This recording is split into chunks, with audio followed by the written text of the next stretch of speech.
And welcome to God Stories Radio, Session 10. I'm Fritz. I'm Mike. I'm just excited.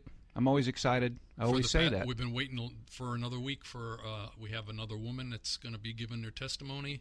And like I said before, I don't want it to be just about, people start to think it was just about for men, and it's not. I want to try and help anybody and everybody that God directs this way. I got to come up with a new term, because I always say that I'm excited every time that I do that intro. I'm always excited.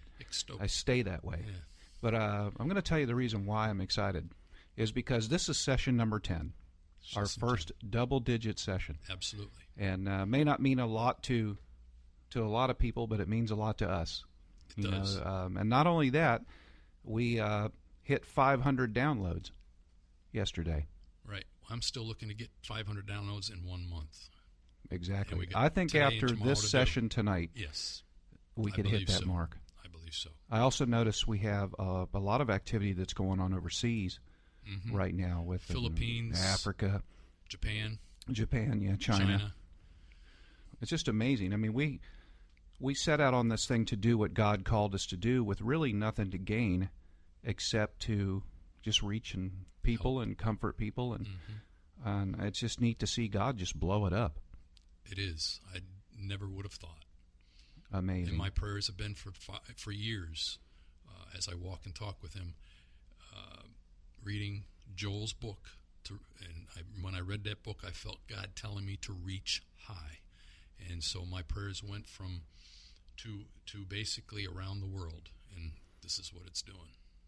Amazing. That'll teach us to put God in a box, won't it? Yeah. We have a special guest in the kitchen tonight, Mike. Yes, we do. We have Jessica in the kitchen tonight, and she's going to be giving her testimony on where God has taken her, or actually from to where she is today, and I'm excited about it. Hi, Jessica. Welcome.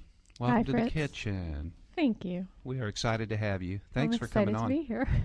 I know I told my sister, you've got to come on and give your testimony, and she sent me back an email that says, do I have to get a sex change before I come on your show? And I went, no. We're going to have 3 women in 3 weeks, so she's getting ready. She's getting prepared to come on. So, Jessica, feel free to take it away. We're excited to hear your testimony. Oh, thank you very much, Fritz. My name is Jessica. I am 40 years old and the proud mom of 5 beautiful babies. But I guess I just want to share where God has brought me to and the brokenness he has brought me through. I'll start with my childhood. It was a basic childhood. I have my mom and my dad, and they're still married. I have a sister and brother younger than me, so I'm the oldest.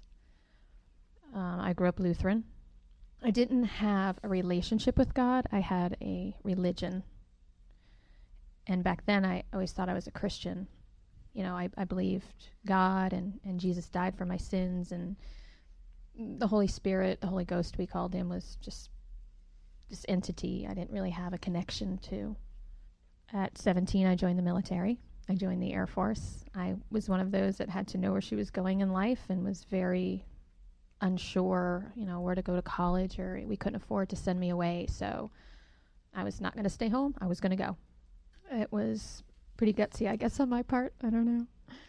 I went. So jealous. I wanted to go in the Air Force so bad. I wanted to be a pilot. And I had heart problems as a small child, so I couldn't go. Oh, jeez. 17. Wow. Well, I did the delayed entry, so I signed up. Oh, okay. But at 18, I had my senior year, the last summer, and then I left. It was the best thing I did. I mean, it was security away from home. I was fed, clothed, and had a job, and they paid to teach me, which was pretty sweet. While I was in the military, I went in very naive, to be honest with you. I grew up, I don't want to say in a bubble, but I just wasn't really prepared for a big, mean world and a lot of manipulation, and I was naive, like I said. Part of my early forms of brokenness, I guess you could say, was desiring just to feel loved, and that came through relationships, and it just seemed to be one broken relationship after another, and I so wanted to just feel that love and acceptance from people, especially a man, because to me that was the ultimate love.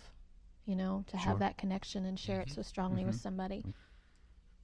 Not good, because each encounter left you a little bit more broken.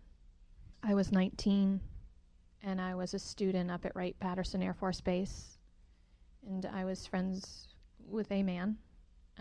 He was 35, so to me, I was a child in this man's eyes. I shouldn't have been anything more than an immature child. I looked at him as my big brother, my big protector, and I was in a situation and he raped me. That moment of not being in control was one of the worst, darkest moments of my life. And I vowed from that moment on, no man will ever control me. That brokenness led to severe depression and suicidal thoughts. What made it more challenging for me, I suppose, is the fact that in the military, if I admitted to those things, then I would have to be sent to a place for crazy people, probably given some sort of medication, and that was not an option, and going home is not an option. So I stuffed more than I healed. I did do some counseling, but what they kept telling me is you're suffering from post-traumatic stress disorder. There's really not a whole lot we can do with that. We can give you Prozac and Zoloft. And this was a time frame when taking those medications gave you the implication of being crazy. Oh, mentally unstable. Yeah, you need those things. For me, that wasn't an option. I was more worried about the stigma of something helping ease the symptoms than I actually was coping with the rape. I was transferred from that base to my permanent base at Maxwell. It's in Alabama. It was very challenging for me there, too, because the man that raped me was black. I never had an issue, but that moment of brokenness skewed something in me. And all of a sudden it became them as a race, rather than taking that individual on his own merit and what he had done. I had made it as, I guess, a defense tactic, a coping method, that it was just a blanket. And there was this really awful, I want to say, hatred. Sure. For black men. Understandable. So you just kind of labeled the entire race, so to speak. Right. And it was wrong. I know that, but in the time of brokenness, you really don't think quite rationally. No, you don't. Oh, no. You really don't. Absolutely not. Not at all. Especially when you don't have Jesus. Yes. I got to that next space, and it was like, it was great. I'm away from that. And the thing is, when you don't deal with something, it comes back. You may not feel it right away, but when the next major stressor happens, all of a sudden, everything seems to be out of whack, and that's what was going on. And then the depressions would come again, and then I'd go back into counseling, and it would be the same thing. Well, this is post-traumatic stress disorder. We can give you this medication, and it's like, all right, and I just tried to cope. And in coping, I went from one relationship to the next to ease the brokenness in me, not realizing I was only creating more brokenness. I met my husband at the time at that base. Very quick. We hit it off as friends. We were engaged in less than a year. I mean, I was met, engaged, and married him in less than a year. And I carried all my brokenness into that marriage. And what I've learned is two broken people don't make a whole. No. It's called baggage. Right. Yep.